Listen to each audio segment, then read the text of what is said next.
Halo, Assalamualaikum warahmatullahi wabarakatuh. Kembali lagi bersama saya Kiki Adi Pratama dalam acara Surat Suara Demokrasi Rakyat. Kali ini kita bertemu dalam acara ngobrol-ngobrol bersama Sekretaris DPW Partai Gelora Provinsi Lampung dengan tema kiprah terkini Partai Gelora di Lampung. Nah, mungkin kita langsung sapa narasumber kita, yakni Bang Imron Rosadi, Sekretaris DPW Partai Gelora Lampung. Halo Bang Imron. Halo, Assalamualaikum Bung Kiki. Ya, gimana kabar Bang? Sehat Bang? Sehat, Alhamdulillah. Tetap semangat nih puasa ke-21 ini. Masih tetap puasa Bang ya? Puasa, lumayan ngurang-ngurangin bobot tubuh ya. Iya. Oke para Tribuners, Bang Imron ini selaku Sekretaris DPW Partai Gelora Lampung menemani Ketua DPW Gelora Partai Gelora Provinsi Lampung, Bang Samsani, ya, yang memang nanti kita akan bahas bagaimana sih cikal bakal adanya Partai Gelora itu sendiri. Oke, Bang Imron, mungkin kita Bang Imron sapa dulu deh teman-teman yang menyaksikan secara live streaming Tribuners ini, Bang. Oke, Assalamualaikum warahmatullahi wabarakatuh. Selamat siang Bapak Ibu, teman-teman para Tribuners ya, yang ada di Provinsi Lampung. Selamat menjalankan ibadah puasa yang ke-21 ya. Tetap sehat, tetap semangat. Salam kolaborasi dari Partai Gelora Provinsi Lampung. Siap. Oke, mungkin kita langsung mulai saja berangkat daripada bagaimana sih cikal bakal terbentuknya Partai Gelora, karena memang dulu kita ketahui bahwa Partai Gelora ini ada karena adanya Garbi yang memang dulu asuhan daripada Pak Fahri Hamzah ya. Maka kita langsung tanyakan ke Bang Imron. Gimana nih Bang Imron? Coba bisa dijelaskan gitu Bang Imron. Oke, terima kasih Bung Kiki ya atas kesempatan yang berharga ini. Jadi Bapak Ibu, teman-teman Tribuners yang berbahagia, memang awal mula Partai Gelora ini kan sekitar tahun 2018 ada gerakan ormas ya, namanya Gerakan Arah Baru Indonesia. Memang rata-rata dulu ya kita nggak bisa pungkiri ya, beberapa ada ex-PKS, ada alumni kami yang mungkin punya kegelisahan dengan arah baru Indonesia ke depan, sehingga dari 34 provinsi yang ada kita secara mandiri, secara kolektif membangun gerakan membentuk ormas di 2018 sampai 2019 ya. Kemudian setelah ormas terbentuk di seluruh Indonesia, berdeklarasi, dan kemudian kita diundang ke pusat oleh penggagas Garbi, yaitu Bang Fahri dan Pak Anies, untuk mendirikan partai politik ya. Karena memang tidak bisa kita pungkiri, ketika kita ingin berkontribusi lebih luas di Indonesia pada khususnya, tentu kita ingin melalui jalur politik, sehingga kita membentuk partai politik yang kita beri nama Partai Gelombang Rakyat Indonesia atau disingkat Gelora Indonesia. Itu Bung Kiki secara singkat ya, awal mula Partai Gelora ini terbentuk. Oke, Bang Imron, kita tahu kan 2018 terbentuknya Partai Gelora. Tentu proses pembentukan itu ya ada pertimbangan yang cukup berpengaruh lah. Apa sih yang menjadi hal yang paling berpengaruh bisa terbentuknya Partai Gelora ini dari Garbi itu, Bang? Ya, jadi gini Bung Kiki, kita sepakat ya teman-teman Garbi se-Indonesia bahwa banyak potensi dari bangsa ini, baik itu SDM-nya, sumber daya alam, yang itu belum teroptimalkan. Dan kita ingin Partai Gelora itu menjadi karpet merah ya untuk seluruh anak bangsa yang ingin berkontribusi demi Indonesia, sehingga tadi kita pengen mendeklar sebuah partai yang terbuka, partai modern yang bisa untuk semua anak bangsa mengaktualisasikan ide-idenya. Karena kami lihat dulu banyak keterbatasan ya, sehingga kita pengen membuat partai yang tadi lebih terbuka, lebih modern. Dan di partai ini kan memang sejak awal kita sudah mendeklar motif ya, motif dari semua kader dan pengurusnya ketika ingin bergabung di Gelora ini, apa motifnya, apa motivasinya, sehingga ini clear di awal, sehingga kita bisa merancang ya target-target kita ke depan. Itu Bung Ki. Artinya memang terbentuknya Partai Gelora pun ada menjadi satu karpet merah, kemudian ingin menyalurkan ide-ide daripada anak bangsa itu sendiri ya gitu Bang Imron ya. Betul. Cuman kalau untuk tujuan daripada politik kan tentu ada seperti capaian-capaian yang ingin kita capai gitu Bang Imron. Nah mungkin bisa lebih secara spesifik sih bicara masalah politisnya itu apa sih dengan Partai Gelora ini? Ya saya pikir nggak perlu kita tutup-tutupi ya Bung Kiki ya. Namanya partai politik ini goalnya berkuasa tentu. Karena dengan kita berkuasa kita bisa melipat gandakan ide-ide kebaikan yang kita punya, ya kan? Dan lewat partai politik adalah salah satu instrumen lembaga yang legal dan itu dilindungi undang-undang untuk bisa berkuasa melalui jalur politik, partai politik. Dan tentu sebagai partai politik, walaupun masih baru, partai Gelora pun punya impian ya, ingin menjadi partai penguasa, ingin punya presiden dari partai Gelora, sehingga ide-ide ya kan, yang memang kita sudah tentukan di awal ini bisa kita terjemahkan ketika nanti kita berkuasa di Indonesia. Dan secara jangka pendeknya tentu untuk pemilu 2024 kita ingin eksis kan, lolos elektoral, kemudian juga punya perwakilan di setiap kabupaten kota, provinsi dan RI. Itu Bung Kiki. Oke. Artinya Bang, ini kan ingin menyongsong pemilu 2024. Ya kita ketahui tadi kalau bicara masalah kekuasaan, bagaimana bicara masalah melipat gandakan apa yang ingin kita capai tadi, tentu kita sudah ada pemanasan dulu nih Bang ya untuk menyongsong 2024. Nah apa aja Bang yang sudah kita siapkan nih Bang? Ya kalau amanah Rakornas, Rakorwil memang untuk tahun ini kan 2021 adalah tahun ekspansi ya. Jadi kita diminta oleh pengurus pusat DPN untuk melengkapi struktur ya dari tingkat kabupaten kota, kecamatan sampai desa atau PAT. Itu syarat mutlak bahwa tahun ini harus clear Gelora sudah tertancap benderanya di semua di 2640 ya desa kelurahan yang ada di Provinsi Lampung. Kemudian kita juga punya target di tahun ini juga akan merekrut minimal 30.000 anggota Gelora, karena ini syarat mutlak. Tahun depan kita akan ikut verifikasi partai, dan ketika diverifikasi tentu syarat awalnya adalah adanya anggota partai. Makanya kita menargetkan di teman-teman daerah minimal itu per DPD ada 2.000 anggota Bu Kiki, sampai dengan tahun 2021. Itu Bu. Artinya target itu cukup luar biasa Bang ya, supaya bisa bagaimana merekrut kawan-kawan di luar, orang-orang yang ingin bergabung dengan Gelora. Tapi ada nggak sih hal-hal yang mempermudah supaya orang-orang itu bisa bergabung dengan Gelora, simpati dengan Gelora sendiri gitu Bang? Ya sebenarnya kan kita membawa satu ide besar ya, ingin membawa Indonesia menjadi kekuatan kelima dunia, 5 besar dunia.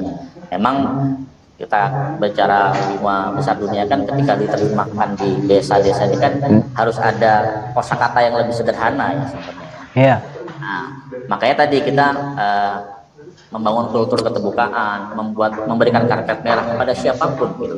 Ini kan partai seperti halnya sebuah lembaga yang semua orang itu bisa bergabung gitu. Kita ingin mengajak semua orang bergabung di Gelora, apapun sukunya, agamanya, potensinya, karena kami yakin di pelosok-pelosok desa itu banyak potensi-potensi yang itu belum teroptimalkan, dan Gelora siap mewadahi itu sebagai kendaraan politik untuk bagi orang se-Indonesia ya, khususnya di Lampung, untuk berkontribusi. Bicara kemudahan, saya pikir kita dimudahkan dengan area sosial media ya, Dulu kan kami kan, saya juga pribadi ngurusin partai dari tahun 98 ya. Hampir 20 tahun di partai juga. Dan dulu kan sulit door to door ya, rekrut anggota ya. Sekarang dengan era sosial media, kami sangat dipermudahkan, Bung Kiki. Hari ini aja di Lampung tercatat sudah hampir 5.000 lebih yang bergabung, tapi yang terinput baru sekitar 2.800, ya kan. Jadi memang karena PR di daerah kan nggak punya Android ya, sehingga kita harus mereka ngirim KTP, nanti kita input manual. Tapi beberapa yang online itu sekarang sudah ada 2.847 yang bergabung. Saya pikir dengan waktu yang sangat singkat, ini capaian yang membuat kami tambah semangat gitu loh, bahwa antusiasme orang itu di Gelora cukup tinggi. Ada nggak Bang untuk bicara prioritas? Karena kan sekarang program. ini musimnya ya, era-era milenial gitu kan. Mungkin banyak partai juga yang menonjolkan kader-kader milenial gitu. Nah, kalau Gelora sendiri gimana Bang? Ya, kalau untuk khusus Lampung, memang di seluruh Indonesia kita punya namanya bidang generasi muda ya, yang fokus memang merekrut anak-anak muda. Tapi kan kita juga nggak bisa menafikan orang-orang yang usia 50 tahun ke atas ya. Artinya semua segmentasi kita garap. Untuk bicara masalah kerja-kerja rekrut, ya politik ini kan kita bicara kerja citra sama kerja teritorial ya. Kita nggak bisa menafikan kerja citra dengan ide, gagasan, program, tapi kita juga nggak bisa menafikan kerja teritori. Nah, untuk kerja citra ini membangun citra positif dengan sayap generasi muda, bidang perempuan, UMKM, kita sedang merancang program yang itu bisa membuat orang simpati dan nantinya mendukung Gelora. Tapi tadi teman-teman struktur juga dari tingkat kecamatan, nanti desa, bahkan sampai daerah, itu pun tidak boleh menafikan teritorinya. Jangan sampai tadi ada satu desa, kelurahan yang tidak tertancap plang atau bendera Gelora. Itu ya kita harus bertahap, pelan-pelan. Tapi kami optimis dengan keterbukaan ini ya, karena antusiasme orang bergabung tinggi Om. Jadi dari 15 DPD itu, seingat saya ada 4 DPD yang itu rekrutnya via sosial media, ya kan? Dia japri via Instagram dan Messenger Facebook. Kita chatting, kita kopi darat, ketemu sekali 2 kali, ada kesamaan ide, ada kesepakatan, deal. Mereka jadi pengurus Gelora. Karena memang di awal kami mengatakan di teman-teman pengurus dan kader, syarat gabung Gelora cuma 2 Om. Siap dan mau, ya kan? Siap bekerja, berjuang, dan mau berjuang juga bekerja sama dengan Gelora. Namanya babat alas tadi kan, saya pikir ya ada resikonya juga gitu. Tapi menarik juga Bang ya, kalau bicara tadi rekrutmennya itu lewat sosial media. Berarti kita japri dulu gitu Bang ya, kita kirim pesan ke calon-calon itu, terus kita temui apa gimana nih Bang prosesnya Bang?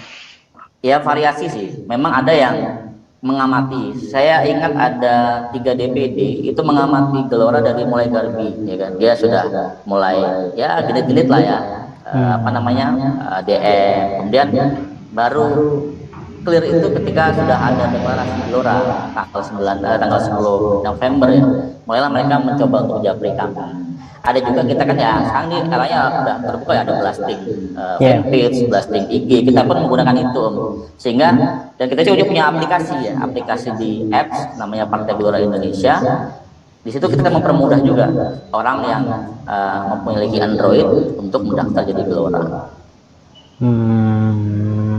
Artinya memang proses kita itu untuk membesarkan Gelora sebagai memang penggagas-penggagasnya yang ada di Lampung ini cukup unik juga gitu Bang ya. Apa aja yang penting bisa yang penting halal gitu ya. Yang penting halal, nggak melanggar hukum, kita lakukan. Oke. Bang, bicara tadi kembali lagi masalah untuk pemilu, karena kan bicara target kita harus menjadi peserta pemilu juga, jadi verifikasi dulu gitu ya, lolos verifikasi. Nah itu kan kita lagi sedang persiapkan infrastrukturnya, infrastruktur partai, kemudian lagi. Nah kalau untuk bicara caleg nih Bang, udah ada gambaran belum sih Bang? Ya, coba caleg ya. Kita memang tanggal 11 April kemarin Rakorwil yang kedua ya, H-1 puasa. kita minta setiap DPD itu paling lambat di bulan Mei sudah menyetorkan nama bacalek minimal 30% orang terdapil. Karena memang kita pengen dari awal. Pak Anies Mata sebagai Ketum Gelora sering mengatakan kita akan menarik kerjaan 2022 ke 2021. Kita menarik pekerjaan 2023 ke tahun sebelumnya. Sehingga apa? Ya namanya partai baru, kita harus lebih siap lebih awal ketimbang partai-partai yang sudah eksis. Karena mereka memiliki kursi, kita belum. Sehingga nanti harapannya mudah-mudahan di akhir Mei ini setiap DPD sudah menyetorkan nama-nama bacalek. Kan di Lampung ini untuk level kabupaten kota ada 75 dapil ya. Berarti kalau 75 kali 3 itulah jumlah caleg kita untuk minimal ya untuk di tahun ini. Belum lagi bicara provinsi dan RI. Tapi kami melihat kemarin kunjungan ke beberapa DPD ya, Lampung Tengah, Lampung Timur, Bandar Lampung, Lampung Selatan, hampir sudah 20% bacaleknya terisi. Karena bagaimanapun bacaleknya ujung tombak ya untuk merekrut simpati dan suara dari masyarakat. Oke. Tadi masing-masing DPD di minimal berapa bang? Minimal untuk tahun ini tiga bacalek. Ya? 3% lah, 30%. Jadi kalau di dapil itu ada 8 orang, ya paling nggak 3 orang. Nanti setelah lolos verifikasi, kami yakin Bung Kiki, pasca Gelora lolos verifikasi, orang akan berbondong-bondong daftar Gelora. Tapi kita ingin para pionir, kita punya pionir yang menggerakkan Gelora dari awal ini, sejak awal di clear, yang mau nyalek siapa, nah, ya, yang nggak mau nyalek siapa, sehingga Pak kita bisa mapping dari awal. Ya kan? Ketua DPD ini, kamu menyalek di mana? Provinsi kah?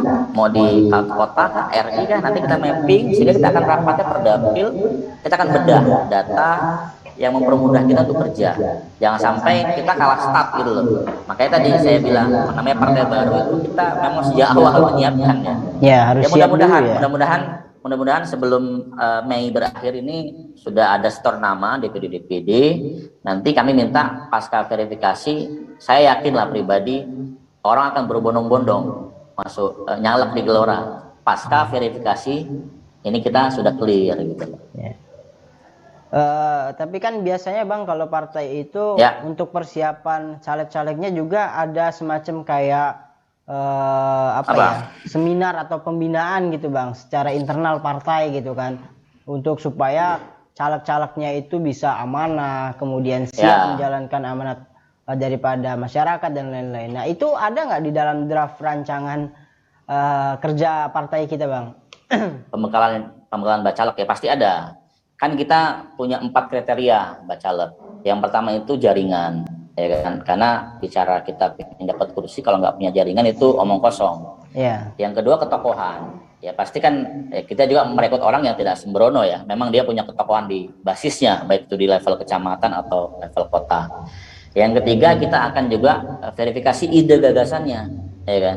Apa yang dia bawa, ya kan? Untuk daerahnya ini. Dan yang keempat kita nggak bisa nafikan kekuatan dana juga. Karena ya sekarang bohong lah ya.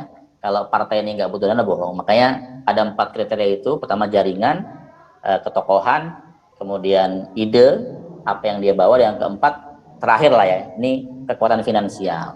Nanti kita akan terus akan kita upgrading sehingga minimal 4 syarat ini bisa terpenuhi gitu loh. Kan targetnya dapat kursi makanya harus ya seperfect mungkin ya. Jadi masing-masing kabupaten kota itu 3 itu tadi ya target kita bisa minimal duduk semua gitu bang ya. Ya kita minimal mereka setor 3 nama. Nantinya kita harapkannya ya semua slot kursi ya slot ya dipenuhi slot bacaleknya. Tapi untuk awal tahun ini kita minta minimal 30% dulu dengan juga mementingkan atau nggak boleh meninggalkan keterwakilan perempuan ya 30%. Jadi kalau 3 ya 1 perempuan minimal atau 3 perempuan sangat boleh. Nah, kalau untuk bicara struktur kepengurusan bang di keterwakilan perempuan ini sudah terisi belum bang? Sudah. Jadi untuk di Lampung sendiri dari 53 pengurus itu 45% itu perempuan. Banyak ya. Banyak karena kalau saya lihat data anggota kita ya dari 2.800 itu hampir 42% itu perempuan, didominasi perempuan. Ya perempuan ini kan militan ya Om ya, militan dan lebih loyal biasanya. Kalau bisa bicara masalah apa ya, visi misi Bang, bicara masalah ideologi Partai Gelora ini seperti apa sih Bang? Kalau bicarakan ada partai ini begini, partai ini begini gini. Kalau Gelora sendiri gimana Bang? Kalau dasar kita Pancasila, memang napas gerakan kita napasnya ke Islam. Cuman memang kita sudah mendeklar di ADRT dasar kita Pancasila. Gitu. Dan kita ya lebih condong nasionalis religius lah ya. Nasionalis religius ya. Karena beberapa pengurus kayak di Lampung Tengah ya, itu ketua Bapilunya Katolik. Ada juga ketua DPC-nya itu Hindu ya kan. Bahkan kemarin kita baru Rakorwil mendeklar satu relawan dari Marga Napitukulu ya, Perlindungan juga agak ke kita. Jadi kita welcome dengan seluruh bahkan kemarin ya walaupun masih bercanda ya, ada satu komunitas Tionghoa ya, itu ngontak kami, dia ngomong ke kami, boleh nggak kami nyalek lewat Gelora? Ya sangat boleh, karena bagaimanapun ada juga entitas Tionghoa ya di Bandar Lampung atau di titik-titik lain. Kita terbuka. Kalau arah nanti Bang, misalkan tentu kan visi misi Gelora ini ada satu yang dibawa gitu Bang dari Partai Gelora itu sendiri Bang, supaya yang ingin ditonjolkan ke masyarakat itu tadi kalau bicara normatifnya kan bicara masalah perjuangan kesejahteraan bangsa dan lain-lain kan kalau bicara normatifnya. Kalau untuk yang ditonjolkan sebagai Gelora itu apa sih Bang? Kita mengedepankan konsep kolaboratif ya, kolaborasi dengan seluruh elemen yang ada.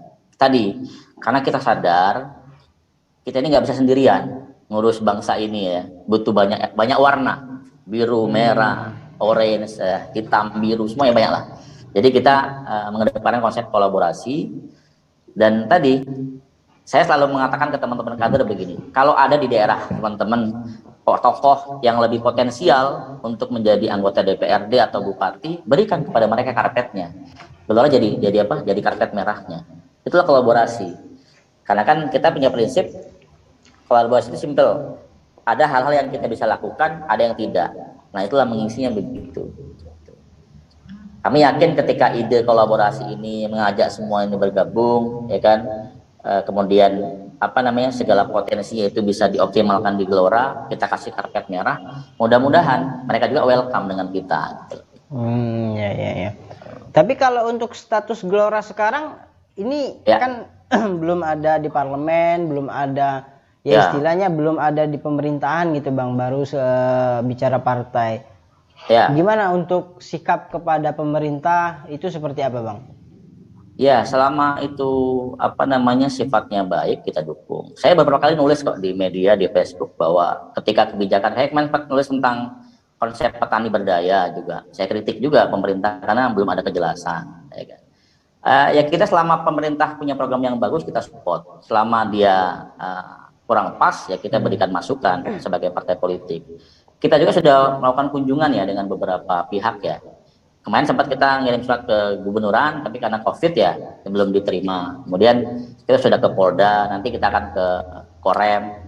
Dan dengan bupati-bupati wali kota yang terpilih, kita juga intens dengan membangun komunikasi. Dengan Musa di Lampung Tengah, teman-teman intens membangun komunikasi. Dengan di Lampung Timur, dengan Dawang, kita intens. Artinya tadi ya hampir semua partai sama saya pikir ya. Ketika kebijakannya baik ya kita support, kita bantu promosikan. Ketika kurang pas ya kita kritik. Kemarin saya baru nulis tentang Bandar Lampung ya, di upload di media apa saya lupa, itu ya mengkritik juga kebijakan wali kota Bandar Lampung ya. Saya minta ya kayak ada program yang jangan sampai nggak komprehensif gitu loh, hanya citra jangka pendek, tidak mementingkan efek jangka panjang gitu loh. Itu sih Om. Oke. Bang, ngomong-ngomong kita udah bicara agak banyak ya, kita ngobrol-ngobrol udah agak banyak.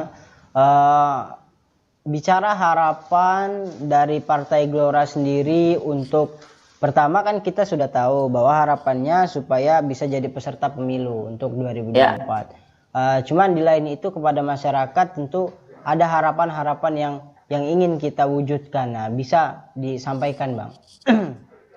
Ya. Begini Bung Biki, jadi kami punya program unggulan ya sebenarnya.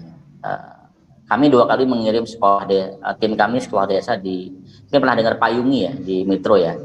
Kami 2 kali ngirim tim untuk sekolah desa di sana, sekolah pemberdayaan. Saya juga semalam kontak dengan Bung Dharma ya, penggagas Payungi. Mungkin pasca Lebaran juga kita akan ngirim 2 tim lagi untuk sekolah pemberdayaan. Tadi kita ingin juga teman-teman kader juga membuat sebuah karya di daerahnya, walaupun kecil ya, tapi itu bisa berimpact. Tadi saya bilang, politik ini ada 2 kerja citra, kerja teritori, ya kan.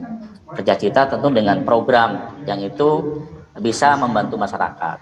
Di bidang UMKM juga kita sedang melisting ya, anggota-anggota kita yang punya usaha untuk kita bantu. Kita sudah buatkan kanal, lagi ikhtiar ya, membuatkan kanal mall online-nya untuk membantu itu. Dan tadi di bidang GM juga kita kan punya studio ini, kan saya lagi di studio musik ya. Kami kan di DP punya studio. Ini pun kita memberikan fasilitas kepada teman-teman generasi muda, kemudian juga tokoh budaya untuk monggo kalau mau memakai studio kita untuk podcast, untuk cover lagu atau untuk diskusi, silahkan. Ini bukti kami komit ya dengan mengakomodir seluruh potensi, seluruh skill atau yang ingin diberikan kepada Lampung untuk masyarakat kita. Oke, artinya sudah banyak hal-hal yang ingin dicapai, begitu juga harapannya kepada teman-teman yang ada di DPD di daerah supaya adalah semacam karya-karya apa gitu Bang ya. Ya. Oke, mungkin kepengurusan Bang. Satu kepengurusan ini terakhir, kepengurusan ini kan di Partai Gelora sudah terbentuk. Ya. Nah, ini kalau untuk proses pembentukan kepengurusan ini itu dari DPP sendiri atau memang kayak semacam ada bahasanya muswil atau muscap gitu Bang ya? Sampai dengan SK kita dapatkan 2019 sampai 2024 kita masih penunjukan ya, karena sistemnya masih embrio ya. Nanti pasca 2024 saya sudah baca ADRT-nya akan ada musda, muswil dan munas ya. Dan kita terbuka tadi, makanya di awal ini karena masih sifatnya embrio, saya pikir partai baru semua itu penunjukan ya awalnya ya, karena ya nggak semua orang juga siap ngurusin partai baru ya, karena ada tadi resiko risetnya berkorban, babat alas ya kan dari nol. Tapi pasca 2024 nanti sudah ada mekanisme di ADRT, ada musda, ada muscap, ada muswil. Ya mudah-mudahan lah, mohon doanya juga kita bisa eksis ya kan. Target kami sederhana kok, lolos elektoral, kemudian juga setiap dapil ada perwakilan. Nanti ya Gelora ini milik bersama, milik masyarakat Lampung. Yang di Lampung silakan, yang ingin berkontribusi di Gelora kita buka lebar, kita kasih karpet merah. Itu Bung Gigi. Oke, terima kasih banyak kepada Bang Imron yang sudah berkenan memberikan waktunya untuk ikut diskusi bersama Tribun TV Lampung. Saya ucapkan terima kasih banyak dan jangan bosan-bosan Bang, nanti kalau kita undang lagi untuk diskusi lagi gitu ya. Ya. Kalau gitu makasih banyak ini ya Bang Imron ya. Assalamualaikum. Salam, terima kasih Bung Kiki dan Tribun sudah memberikan kesempatan Gelora untuk berbagi informasi. Mudah-mudahan Tribun makin sukses ya. Siap. Amin. Oke, Tribuners, itu tadi hasil ngobrol-ngobrol kita, bincang-bincang kita dengan Sekretaris DPW Partai Gelora Lampung. Mungkin pada kesempatan ini cukup sampai di sini. Mungkin kita akan bertemu lagi di pekan yang akan datang dalam acara surat yang akan datang. Saya Kiki Adi Pratama pamit undur diri. Wassalamualaikum warahmatullahi wabarakatuh.